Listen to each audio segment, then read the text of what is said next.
এটা হচ্ছে নদী, আর নদীর পাশেই এই পরিত্যক্ত জায়গাটায় আর কি ভেন্ডি লাগানো হয়েছে, বোরো ধান লাগানো হয়েছে। কত সুন্দর ধান হয়েছে। এটা হচ্ছে বোরো ধান। নির্জন নিলিবিলি জায়গা পছন্দ করেন তাদের জন্য এই জায়গাটা একবার পারফেক্ট। আসসালামু আলাইকুম, আশা করি সবাই ভালো আছেন। অনেকদিন পর আবারও নদীর পাড়ে চলে আসলাম। তার নাম কি? বাড়ি কোনে তোমার? কোন ক্লাসে পড়ো তুমি? কোন ক্লাসে? ওয়ানে? ওয়ানে? তোমার রুল কত? রুল কত তোমার? 1 না 2? আসলে গ্রামের পোলাপানগুলো একটু চঞ্চল হয়, মানে ওরা অন্যরকম হয় আর কি, শহরের মানুষের মতো হয় না। সামনে যাও, সামনে যাও। এই পাশে দেখেন কত সুন্দর দাঁড়া বোনা হয়েছে, কত সুন্দর হয়েছে তারা। অনেকদিন আগে দেখাইছিলাম আপনাদের, এই জায়গায় মূলা ছিল, সেই মূলা উঠানোর পর তারপরে আলু বোনা হয়েছিল, আলু উঠানোর পর আবার এই দাঁড়া বোনা হয়েছে। মানে আলুতে যে সারগুলা দেওয়া হয়েছে সেই সারের ইফেক্টেই এই দাঁড়াগুলো এত সুন্দর হয়েছে। একেবারে পিওর অথেন্টিক গ্রামের খাঁটি কলা, সবরি কলা। এটা এই জায়গাতে না একবার জোর। কোন জায়গাতে যাবে? এই জায়গা দিয়ে না ওই জায়গা দিয়ে? নদীর পারে কোন জায়গা দিয়ে? এই জায়গা দিয়ে, এই যা রাস্তা আছে একেবারে জোর। সাপ টাপ যদি থাকে রে মামা, হ্যাঁ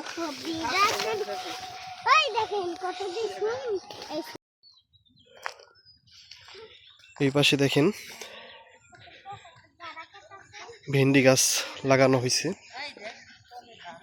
একেবারে নদীর মাঝখানে ধরতে গেলে বলা চলে। ওই যে ওইটা হচ্ছে নদী, আর নদীর পাশেই এই পরিত্যক্ত জায়গাটায় আর কি ভেন্ডি লাগানো হয়েছে। দেখেন কত সুন্দর ভেন্ডি হয়েছে। এই তো ভেন্ডি, এই যে এটা মানে ভেন্ডি হবে না, এটা ঢেঁড়স হবে মেবি, এত বড় বড় ভেন্ডি হয় না। কত সুন্দর। আর আমরা এখন হাঁটতে হাঁটতে যাইতেছি একেবারে নদীর মাঝখান দিয়ে।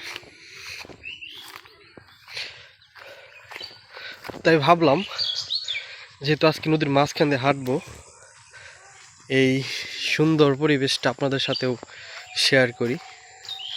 দেখেন মাঠের মধ্যে যে ঘাসগুলা থাকে সেম ওই রকম ঘাস, এই জায়গায় বসাও যাবে। মনে হয় এই জায়গায় বসলে 1 ফোঁটা মাটিও শরীরে ভরবে না, এতটাই পরিষ্কার। আর নদীর পাড়ের এই যে যে গাছগুলো আছে, এই গাছগুলায় নদীর পাড়টাকে আরো বেশি সুন্দর করে তুলছে। এটাকে গ্রাম্য ভাষায় ঝাই গাছ বলে, জানি না, এক এক জায়গায় এক এক রকমের ভাষা, যেহেতু জানি না অন্য অন্য জায়গায় কি বলে। তো আপনাদের ওই অঞ্চলে এটাকে কি গাছ বলে অবশ্যই কমেন্টে জানাবেন। আর এটা হচ্ছে কমলি গাছ, দেখেন কত বড় বড় হয় কমলি গাছ।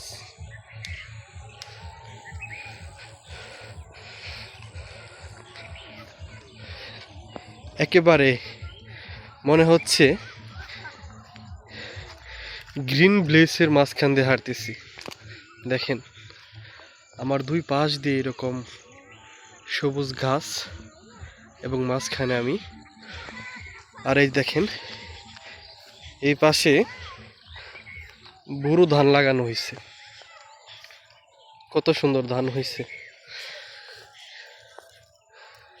এটা হচ্ছে ভুরু ধান। কত সুন্দর, একেবারে নদীর মাঝখান দিয়ে এই ভুরু ধানগুলো লাগানো হয়েছে। অনেক জায়গা জুড়ে লাগানো হয়েছে, অনেক সুন্দর লাগতেছে। এই মাঝখানে মনে হয় ঝড়ের কারণে এই ধানগুলা পড়ে গেছে।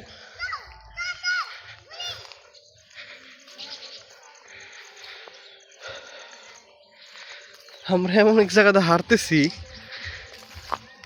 জানি না ক্যামেরায় কেমন দেখা যাইতেছে, তবে জায়গাটা বাস্তবে অনেক সুন্দর। চারপাশ দিয়ে ঘাস দেখেন।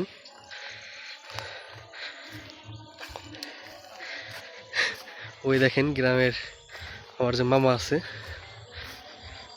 আমরা তো গ্রামেরই, তো ওরা দেখেন এই জায়গায় ঘুরতেছে, এই গাছের ঢালগুলা নিতেছে।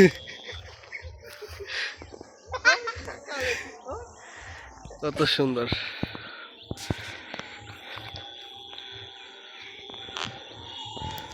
তো যারা নির্জন নিলিবিলি জায়গা পছন্দ করেন তাদের জন্য এই জায়গাটা একবার পারফেক্ট।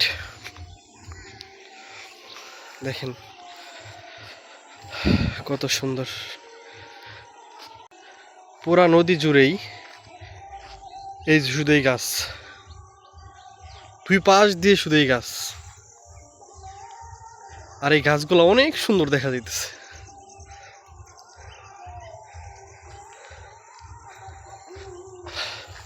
মানে আমি যদি পুরা নদীও হাঁটি, মনে হয় এরকম সুন্দর পরিবেশ শেষ হবে না।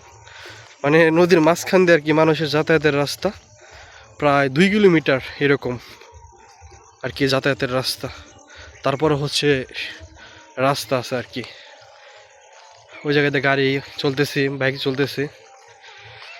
তবে এই রাস্তাতে হাঁটার মজা আলাদা, অন্যরকম।